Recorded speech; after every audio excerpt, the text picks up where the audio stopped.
بەڵێ بینەرانی عزیز سڵاوتان لێبێ، من یادگار فایق بم شەو بە شێوەیەکی ڕاستەوخۆ لە سلێمانیەوە لەگەڵتانە بم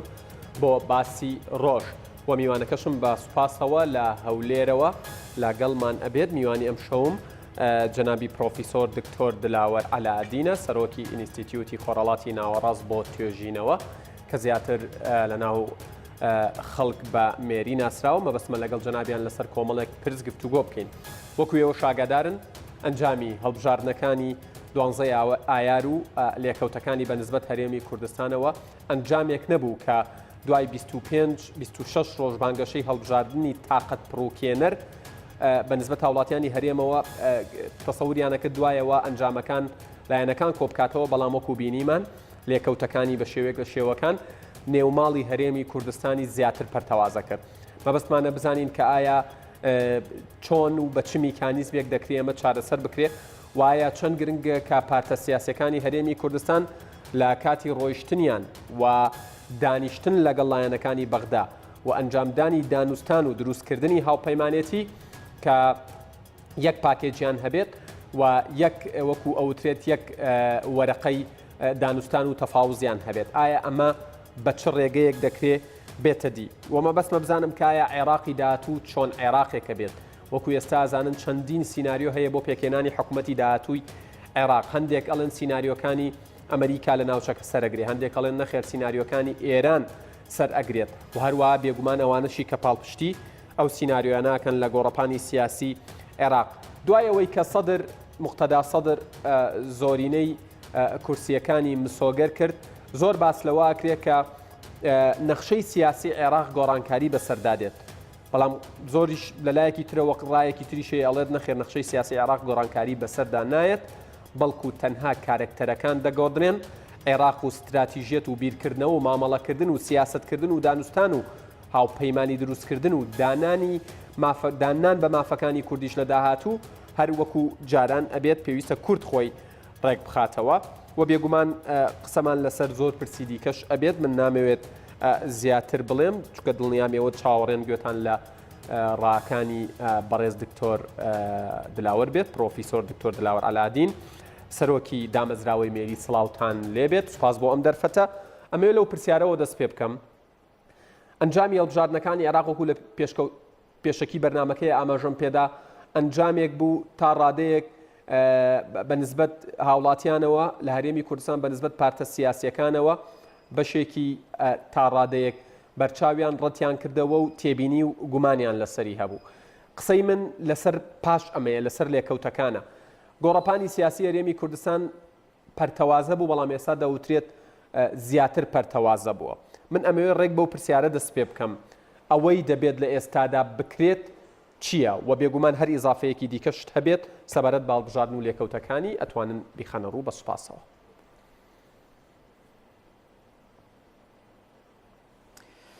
سپاس بۆ ئێوە بۆ سڵاوش لە بینەران. حتمان ئەوەی کە ئێستا دەگوزارێ بە گەرماوگەرمی لە دوای دەرچوونی دەرەنجامەکان کێشەی دیسان ئەزمەیەکی تری متمانەی دروست کردووە ئەو جارەی بە موسساتی هەڵبژاردن و دەنگدان و دیموکراسیەت. ئەوە گورزێکی کچکە نییە، گورزێکی گەورەیە، چونکە خەڵک چاوەڕوانی ئەوەیە مفەوزیە یان کۆمیسیۆنی باڵا ئەو متمانەیە دروستکە، ئەو دڵنەواییە بدا، پرۆسەیەک بێن تەکایەوە کە هەم حزبەکان هەم خەڵکی دەنگدەر متمانەی پێبێ و تەشجیعی پرۆسەی بە دیموکراسیەتکردن بکە. بۆیە ئێستا بەرپرسیارەتی هەر گەورەکە لە ئەستۆی کۆمیسیۆنە کە خەڵک دڵنیا بکە. ئەمە لە بیرە نەچی وڵاتی ئەمە دیموکراسی نییە، هێشتاش یاساتیدا بە تەواوی سەروەر نییە. بۆیە مەسئلەی ئەو ئەزمانە دایم بەردەوامن. ئەگەر هەر پرۆسەیەکی تر لە خەتەردا بێ، نابێت پرۆسی دەنگدان لە خەتەردا بێت، چکە تەنها وەسیلەیە کەوە بڵێن قیتاری بەرەو دیموکراسی بوون بەڕێوە ببا. لە ڕێگەی و دەنگدانەوەیە نەخشەی سیاسی دەگۆڕێ، مەوازین دەگۆڕێ، دینامیات دەگۆڕێ، هاوشە دەگۆڕێ. جا بۆیە ئێمە دەبێت بە هەموو لایەنەکانەوە، بە کۆمەلگای مەدەنی، بە حزبەکانی دەسەڵات و ئۆپۆزیسیۆنەوە شتێکی وا بکەین دەنگدەر و خەڵکی وڵات دڵی سارد نەبێ، بڕوای بەو پرۆسەی انتخابیە بڵین لاواز نەبێ، چونکە تەنها وەسیلەیە کە بەرەو پێشەوەمان بە. جاوەش بەڕاستی دەبێت زەختی هەمومان لەسەر ئەو کۆمیسیۆنی باڵایەبی کە بە شەفافێتەوە ئەو پرۆسەیە و متمانەی خەڵک بەڕێنەوە شوێنی خۆی. بەڵێ کەواتە دکتۆر دلاوەر بەنسبەت کۆمیسیۆنەوە یعنی بۆ نمونە ئەنجومەنی کۆمیسیۆران لە ڕاگەندراوێکە لەبارەی ئەنجامی هەڵبژارنەکانی عێراق ئاماژەیان بەوە داوە تەنها نەیانتوانیوە ئەنجامی دەنگدان لە کەرکووک پشتڕاست بکەنەوە و لە تەواوی ناوچەکانی دیکە پشتڕاستیان کردوتەوە و هەندێکیان بۆ نمونە هەندێک لە کۆمیسیاران بەرگری لەواکەن کە ئەوان بەشێک نەبوون لە چۆن بڵێ لایەنگیری پارتە سیاسەکان بەڵکو ئەوەی لەسەریان بۆ جێبەجێیان کردووە. ئەبێت پارتە سیاسەکان لە ئێستادا چۆن مامەڵە بکەن بڕوا و متمانە بە کۆمیسیۆن بکەن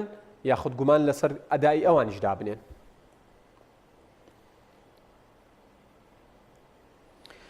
خۆگەر ڕاستی دەوێت کێشەکان هەر لە کەرکووک نییە، کێشە لە ئەنبار و تکریت و مووسڵ و خواردتریش هەیە. ئەوەی کە شەریحەی سیاسی ئەمڕۆ فەشەلی هێناوە تێیدا ئەویژەوەیە موسساتێکی وا دروست بکا لە وڵات کە خۆشیان بڕوایان پێبی لە کاتی دەستا و دەستکردنی دەسەڵات، میلەتیش بڕوای پێبی کە دێ بەرەو پیری دەنگدان و پرۆسەی دموکراسیەوە دێ. جا حتمما تۆ ناتوانانی گلەیی لە حزبێک و دوام بکەی بڵێ کەوا بنکۆڵی سیستمیان کردووە، چونکە ئەمە وەکو یاری تۆپانێ وایە وەختێ هەردوو لایەنی تیمی بەرامبەر بە شەرعی و بە ناشەرعی بە فاول و بە ڕێگەی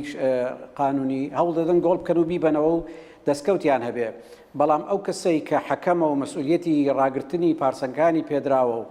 کە فاولەکە دەبینی و نایگرێ ئەو مەسئولیەتەکە لەوە و گلەیەکە لەو دەکرێت. جا ئێستا مفەوزەی عولیا کەوا ئەو متمانەی پێدراوە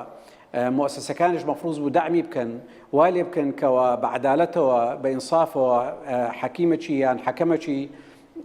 عادل بێ. جا ئێستا تۆ گلەیی هەر گەورەمان دەبێت لە مؤسسەی هەڵبژاردن و مفەوزیە بێ، مفەوزیە چونکە لە دەسەڵاتیدا لە توانایدایە کە زۆر شت کەشف بکە و زۆر لەو سکاڵایانە وەڵام بداتەوە. ئێستاش کە وەختە دەبینی معارەزە بە تایبەتی لە کوردستان بەو لە وەزعی ئێستادا سکاڵات پێشکەش دەکات، چونکە پەنجەرەیەکی لە بەردەمە پێشەوەی کە دەرگەی سکاڵادا بخرێ و محکەمەی اتحادی ئیقراری دەرەنجامەکان بکە، ئێستا کاتی ئەوەیە کە سکاڵا پێشکەش بکەن.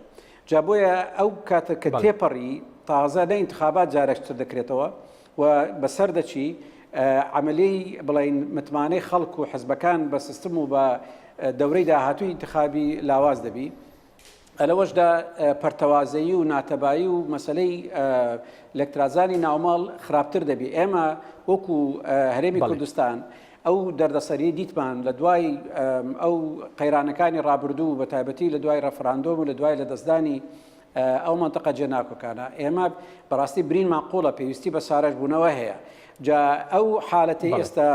کۆمیسیۆنی باڵا داهێناوە و لەلایەکەوە دڵنەواییەکی بێ ڕادە بە دەریدا بە خەڵک کە سیستمێکیان داهێناوە بە هیچ نەوەک فێڵی لە ناکرێت. ئێستاش لە چەندین لاوە لە تەواوی عێراق سکاڵات تۆمار دەکرێت و بەڵگە دەخرێتە پێشەوە. ئەوە وەی کردووە کە ئێمە زەرەرمەند بین لە ئەو متمانە زیێدەی کە مفەوزی عولیا دراوە. جا مهم نییە لە کام شار زیاد کراوە کەم کراوە، مفەوزیە خۆی دەبێت ئەو حرمەت و هەیبەتە بۆ خۆی و بۆ پرۆسی دیموکراسی بگەڕێنێتەوە. هیچ دەرفەتێک هەیە با لە بەرچاوگرتنی پێدراوەکان و معتەیات و واقعی ئێستەی عێراق و هەرێمی کوردستان کە کۆمیسیۆن بتوانێت ئەو دۆخە ئاڵۆزەی دروست بووە هەندێک چاکی بکاتەوە و هەندێک متمانە بگێڕێتەوە وەکو جەنابتان ئاماژەتان پێدا؟ خۆی بحقت کۆمیسیۆن خۆشی بە قوربانی ئەو وەزعە مەساوی عێراقە، ئەو بێسەروەری یاسا و بێمؤسساتیەیە. جا کۆمیسیۆن لە کاتی بڵین لە دوای تەوابوونی دەنگدانیش بە فترەیەکی زۆر حەرجی ناخۆش تێپەڕی تەنانەت زوعفەکەیان لە گەیاندنی پەیامش دیار بوو، زوعفەکەیان لە تەرتیبی ناوماڵ و تەنزیمی ئەوراقیان دیار بوو، پەرتەوازەیی و سەر لە شێوانیان زۆر پێوە دیار بوو، زەختێکی دنیاشیان لەسەر بوو کە هەتا ئێستا ئەو مفەوزیە فەشەلی هێناوە کە وەڵامی هەموو خەڵک بداتەوە دڵنەوایی بدا. ئێستاش لەو چەند ماوە کورتەی لە بەردەمیدایە لەوە ناچێت کە بتوانی زۆر شتی برین بڕیاری یەکلاکەرەوە بدا ئەگەرچی ئالێتی لە بەردەستدایە. جا کە لە هەناودا لاواز بوو توانای پەیوەندیکردن و بڕیاردان و دڵنیاکردنەوەی نەبوو، معناوەیە ئەو کاتە زۆری ڕۆیی جیاوازیی نییە لەگەر ئەو کاتە کەمەی کەماوە. بۆیە تقریبا اتجاهەکان بەرەو ئەوە دەڕۆن کە مفەوزیە سەرباری ئەو کێشانەی کە بەرەنگاری دەبتەوە ئەو فترێت تێپەڕێنێ و دوای ئەمری واقعێک فەرز ببێەوە ئەوەش کە جێداخە لە بەرەوەی ئەمە لە کوردستان لە هەرێم انتخاباتی ترمان لە پێشە و ڕەنگە عینی جیهاز بەکار بێ و عینی عقلیەت هەیە لە مەسلەی پرۆسی هەڵبژاردن و گەربێت و خەڵک بتمانەی نەبێ ئەمە کێشەی گەورەترمان لە ئایندە بۆ دروست دەبێت بۆیە ینی ڕەنگە لێرە و لەوێ هەندێک شتی بەسیط بکرێ بەس احتمال هەیە لە نەتیجەدا هەر ئەو نەتیجەی ئێستا ئقرار بکرێ بە هەندێک گۆڕانکاری بەسیطەوەش بێت بەڵام پارسەنگەکان ناگۆڕێ. باش دکتۆر دلاوەر ینی سەبارەت بە هەڵبژاردننی داهاتوش ینی من مەبەستمە لێرەوە ڕەبتی بکەمەوە بە نێوماڵی هەرێمی کوردستانەوە کۆمیسیۆنی هەڵبژاردن و ڕاپرسی هەرێمی کوردستان ئاماژەی بەوە داوە کە بە سیستمە باوە تەقلیدیەکەی جاران هەڵبژاردن ئەنجامەدرێتەوە بەڵام من ئەمەوێت ئەو پرسیارە بکەم لە ئێستا ینی لە ناو ماڵی هەرێمی کوردستان دەکرێت چی بکرێت بۆی ئێمە بەرامبەر ئەو لایەنانی کە دانوستانیان ینی دانوستاندنە ئەمە جەنابتان باشتر شارەزان لەگەڵیان دەکرێت ینی زۆر نەدەین و کەم بستێنین چۆن ئەمە ئەکرێت؟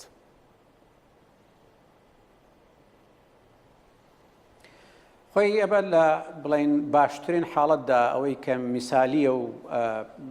مەبەستە ئەوەیە کە کوردێک دەنگ بی و بە یەک دەنگ قسە بکە بەڵام لە حالەتی ئێستادا لە زۆرفی ئەمڕۆدا هەتاوەکو کۆتایی مانجی 6 و دروستبوونی حکوومەتی داهاتی ئەو جۆرە تەبایی و دەستە جەمعیە زەحمەتە بەڵام خۆ کێشەیەکیش نییە ئەگەر بە گروپیش لە بەغدا لۆبی بکەن و بە مفاوەزاتی جیاوازیش حکوومەت دروست ببێت چونکە حکوومەت دروستکردن معنای ئەوە نیە هەتا 4 ساڵ تەنها یەک لایەن دەتوانێت داکۆچی لە مافی هەرێم بکە معنای وەیە دروستکردنی حکوومەت پرۆسەیەکە جیاوازە لە بەرگریکردن لە مافی کورد و لە داواکردنی داواڕەوایەکان جا ئێستا لە حالی حاضردا ڕەنگە زۆر زەحمەت بی کە لە ناکاو بە سەحرێکی ساحر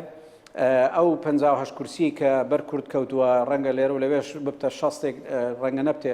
ئەو کۆمەڵە شەرت نییە بە یەکەوە بستنە بەغدا حتمما دیارە کە دوو حزبی دەسەڵات یەکێتی و پارتی اتفاقێکی زمنی هەیە بینی خۆیان و سەردانی بەغدایان کردووە و چاویشان لەوەیە کە بەشێک بن لە تەحالوفات و لە مفاوەزاتی گەرماوگەرم بۆ پێکەنانی حکوومەت بەس ئەو معنایەوە نییە حزبەکانی تریش بڕیاریان داوە هەتا 4 ساڵ خۆیان کەنارگیرکەن چونکە بە ژمارە ئەگەر پێکەوە بن کەم نین ئەوان بەس حزبی جیاوازن بەرنامەی جیاوازیان هەیە تەنهاشتی مشتەرەکیان ئەو ناڕەزایەیە کە ئێستا هەیەە بەس دوای ئەوە ئیتجاهاتیان و ئاراستەی سیاستیان زۆر جیاواز دەبی جا ئەوانە ڕەنگە لە ئێستادا هەتا کاتی دروستبوونی حکوومەت اعترازی خۆیان دەنوێنن و دەنگ دەردەبڕن بەس دوای ئەوە دەتوانن تەسیریان هەبی دەتوانن بستنە بەغدا داکۆچی لە مافی هەرێم بکەن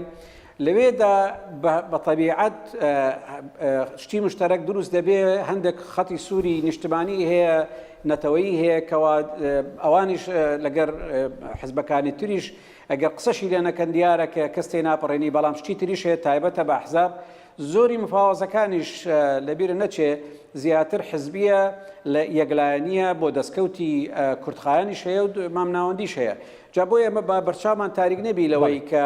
مادام ئێستا وەزمان وا پەرێشان و پەرتەوازەیە ئەوە هەتایە دەبی چونکە دەرفەت هەیە کە هەمویان بخۆیاندا بچنەوە و ئەو مووقیفانەش بگۆڕێ بەس ئێستا زۆر گەرما و گەرمە برینەکان تەڕن ڕەنگە ئاسان نەبی ئەوها پێکیان ببەستەوە.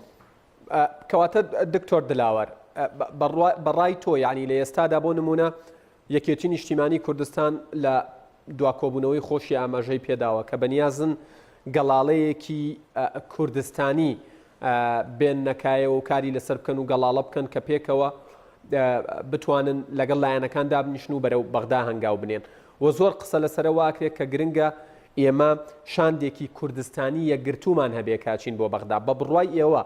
ینی هێندەی من تێبینیم لە قسەکانی جەنابتان کرد ئاساییە کە ئەو شاندە کوردستانیە یەکگرتووە لە ئێستادا دروست نەبێت و لایەنەکان هەریەک لەسەر ئاستی خۆی و کاریگەری خۆی و ژمارەی خۆی لۆبی بکات بۆ دۆزی کورد و مافەکانی لە بەغدا؟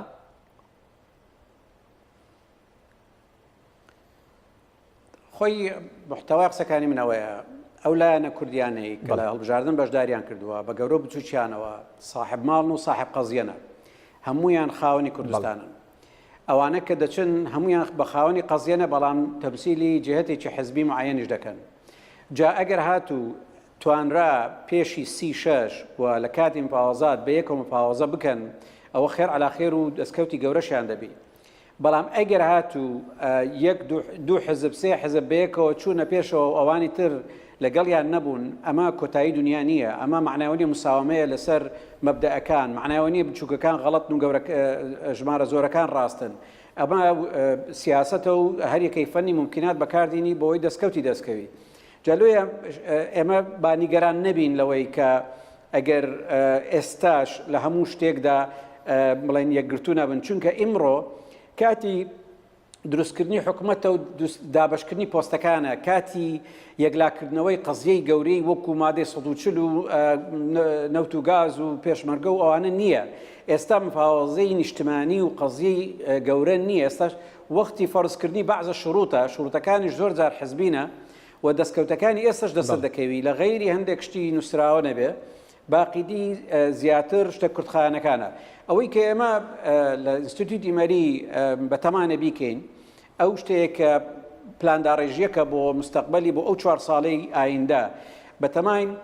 داوا لە پەرلەمانتارەکانی پێشوو ئەو ئەوانەی کە لە هەڵبژاردن بەشداربوونەوەیان نەبوونەوە کە خیبرەیەکی زۆریان هەیە لە لێژنەکانی پەرلەمانی خبرەیەک و زانیاری و علمێکی زۆریان پێەیە بۆی خەسار نەبێت بانگیان بکەین لەگەڵ ئەو وەجبە نوێی پەرلەمانتارانەی کە ئێستا دەست بەکار دەبن زۆریان شارەزای مەمڕەکان و کنوکاژێری پەرلەمانی بەغدانە بن ئاگداری دۆسیە هەڵواسراوەکان و دۆسیەکانی کە دەگوازرێنەوە لە کۆنەوە بۆ ئێستا ڕەنگە شارەزانە بن ئەوانە بێکەوە بەستینەوە وایان لێ بکەین بستنە قوڵایی ئەو بابەتە تەخەسوسیانەی کە لە لەژنە جیاوازەکان دەبێت لایەنی کوردی ئاگای لێبی ئەو بەرژەوەندی ئەمەی تێدابی لە ئێستادا یاننا ئەو دەستا و دەستکردنەی ئەزمون و معلومات و بڵێن هوەری شارەزابوون ئەوانە زۆر گرنگە کە پێشتر نەکراوە ئێمە دەبێ قەزی کوردی زۆر نەوە بپارێزین هەر ئەوە نییە کە ئێستا چێ مفاوەزە دەکات لەسەر کامپۆست بەڵکو لە قوڵایی ئەو دۆسیانەیە کە لە عمقەوە بە ڕوویەکی ئەکادمی و سیاسیشەوە بچێناویەوە بۆی بەردەوامێتی بە خەباتەکەت بدەی بەڵام بە گوڕێکی نوێەوە باشە دکتۆر دلاوەر وردە وردە بەرەو بەغدا هەنگاو بنین یعنی زۆر قسە لەسەرەوە کرێت کە نێوماڵی شیعە یاخود نێوماڵی شیعی نێوماڵێکی لە ئێستادا تا ڕادەیەک پەرتەوازەیە و لە بەرامبەرە نێوماڵی کوردیش نێوماڵێکی پەرتەوازەیە ئەگەر کورد بچێتە دانوستانەوە لەگەڵ لایەنەکانی عێراق دەبێت لەگەڵ کام لایەن نزیک بێت یاخود با بڵێم چ لایەنێک گوتارێکی بە شێوەیەک لە شێوەکان لە بەرژەوەندی کورد تەبەنی کرد لەوانەوە نزیک بێت یاخود پێویستە یاریەکان بگۆڕێت و هاوپەیمانێتەکانیشی لە چاو 15 ساڵی ڕابردوو بە بەراورد بە 15 ساڵی ڕابردوو بگۆڕێت هەر بەوەی کۆنەوە پابند نەبێت. بەڵێ خۆی ئەو پەرتەوازیی کە لە ماڵی شیعە دەیبینی لە لای ئەواندا هەم هێزە و هەم لاوازیە ڕنگدانەوەی مەرحەلەیەکی نوێیە گۆڕانکاری لە نەخشەی سیاسی نوێیە بەڵام بابەوە هەر نەخەڵەتەی وا تەسەوڕکەی کە چونکە ئەوان خوردبوونەوە بۆ کوتلەی بچووکتر دەرفەتەکان بە ئاسانی دێنە بەردەستەوە ئەوان وەختێک کە دێتە سەر قەزیەی کوردی مەسەلەی ڕەفراندۆم مەسەلەی داواکردنی سربەخۆیی ئابووری کوردی یان مەسەلەی دۆسیەی پێشمەرگە دۆسەی شتی گەورە ئەوانە یەک دەگرن یەکتریشیان گرتووە ئێستاشی لە گەربی مەواقفیان هاوبەشە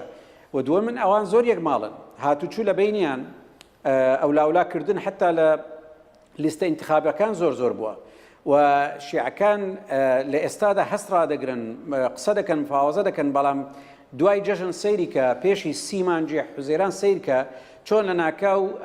بە نوعشتر کارتەکان تەوزیع دەکرێنەوە ئالێتێکی نوێ دێتەکایەوە بۆ دروستکردنی حکوومەت و بەرنامەیەکی تایبەت بۆ حکوومەت جا بۆ ئێستا ناتوانی وای بخوێنیەوە یەک شت هەیە خۆشحاڵین بەوەی کە دەیبینین لە دیوی کوردی شور دیوی شیعە و سونەش ئەوەیە کەس خەتی سووری ڕانەکێشاوە بۆ ئەوی تر کەس ڤیتۆی لەسەر ئەوی تر نییە هەمووی دەرگەی کردوتەوە بژاردەکانی لە بەردەمی خۆی داناوە کەس نەیگوتووە مستەحیلە لەگەر فلان بچمە حکوومەتەوە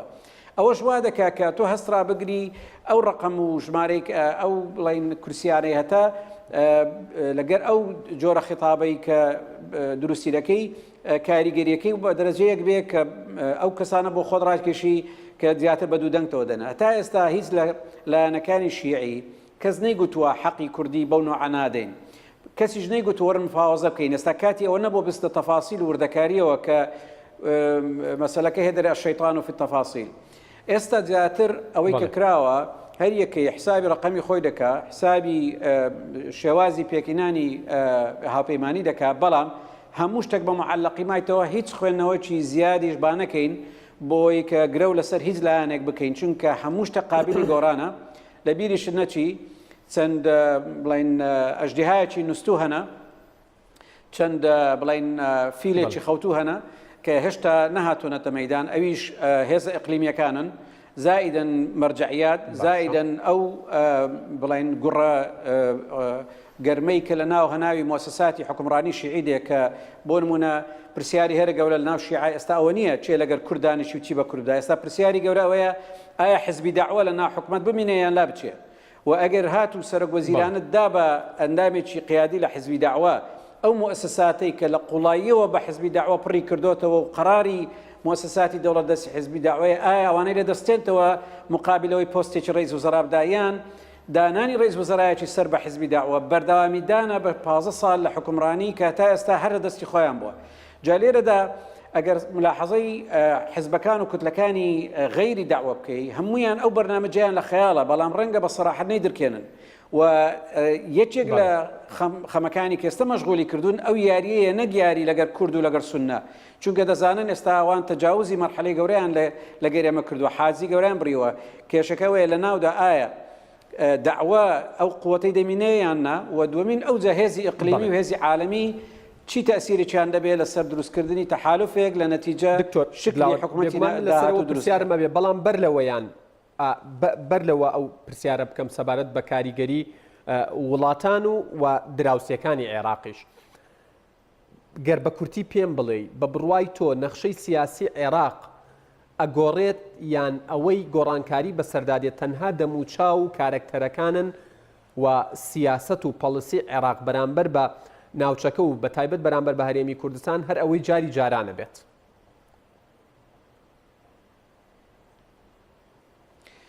خۆی هەموو انتخاباتێک گۆڕانکاریەکی زۆر بنەڕەتیە لە نیشانەی مەرحەلەیەکی نوێیە. مەرحەلەکەش ڕنگدانەوەی ئەو 4 ساڵەیە کە چۆنیان سیاست کردووە و ئەو عودانەی کە داویانە. حتمما مؤسسەکانی کە ئێستا مبارزە دەکەن و منافەسە دەکەن ڕەنگە هەمان ئەحزاب بن و ڕەنگە دەموچاوی نوێشی تێدابی، بەڵام دڵنیا بە لەوەی کە سیاست دینامیکێتێکی زۆر بە قووەتی تێدایە. ئەگەر عینی دەموچاویش بن ڕەنگە گۆڕانکاری گەورە بێ، و ئەگەر دەموچاویش بگۆڕن ڕەنگە بەعزە سیاسات نەگۆڕێ. جا ئێمە بە زیاتر باسی ئەو ئەجندایە بکەین کە ئێستا دەمانباتەوە بەغداوە، باسی ئەو نەخشە سیاسی بکەین کە لە ناو شیعە سەری هەڵداوە. ئیمڕۆ لەگەر پێش 4 ساڵ و پێش 8 ساڵ فەرقی یەکجار زۆرە. جا مەسئلەی ئەو هێزانەی کە ململانە دەکەن لە انتخابات خۆشیان گۆڕانکاری هەناویان بەسەردا هاتووە لە 4 ساڵی ئەحداس و لە 4 ساڵی تەتەوردا، و مقابلەکەشیان بەسەری داهاتووە. هێزەکانی ساحە گۆڕاون، هێزەکانی ناحکومی گۆڕاون، ئەوانەی چەکدار گۆڕاون، وەزعی اقتصادی گۆڕاوە، بێجگە لە وەزعی کۆمەڵایەتی و لێکترازان و ئەو شەڕانەی بەسەرمان داهاتووە. یعنی عێراق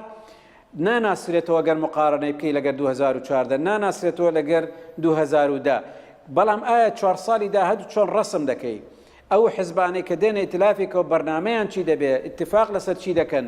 پێشی 4 ساڵ و 8 ساڵ مفاوەزە لەسەر پۆست بوو. ئێستا خەریکە حزبەکان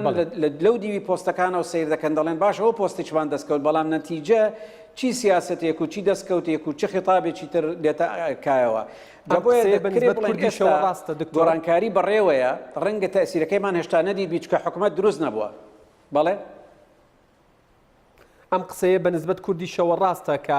پۆست چیتر گرنگ نەبێت بەڵکو لەو دیوی پۆستەوە دانوستان بکرێت؟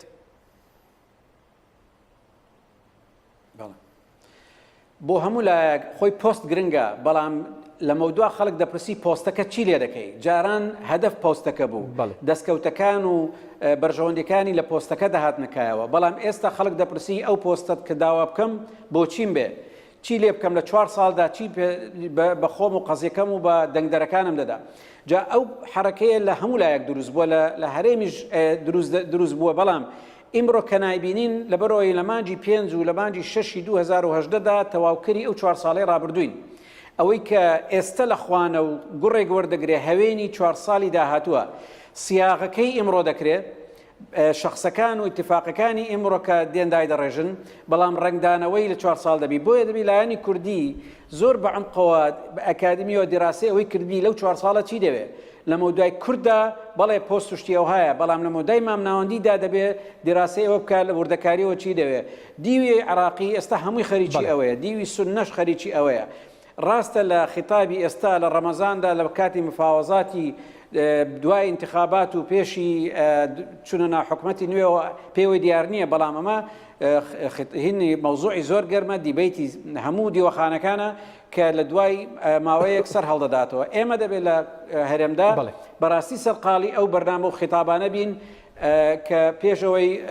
جددیاتی بڵێ مفاوەزە لە دوای جەژن دەست پێ بکات بەڵێ بێگومان دکتۆر دلاوەت پرسیاری دیکەش مابوو کە ئێمە گفتوگۆی لەگەڵ لەسەر بکەین لەگەڵ جەنابتان بەڵام لە دەرفەتێکی ترە هیوادارین بتوانین ئەم دەرفەتە و ئەم گفتوگۆیە بەردەوام بکەین هاوڕێیانم پێمەڵێن کاتم خولەکێکی شتێ پەڕیوە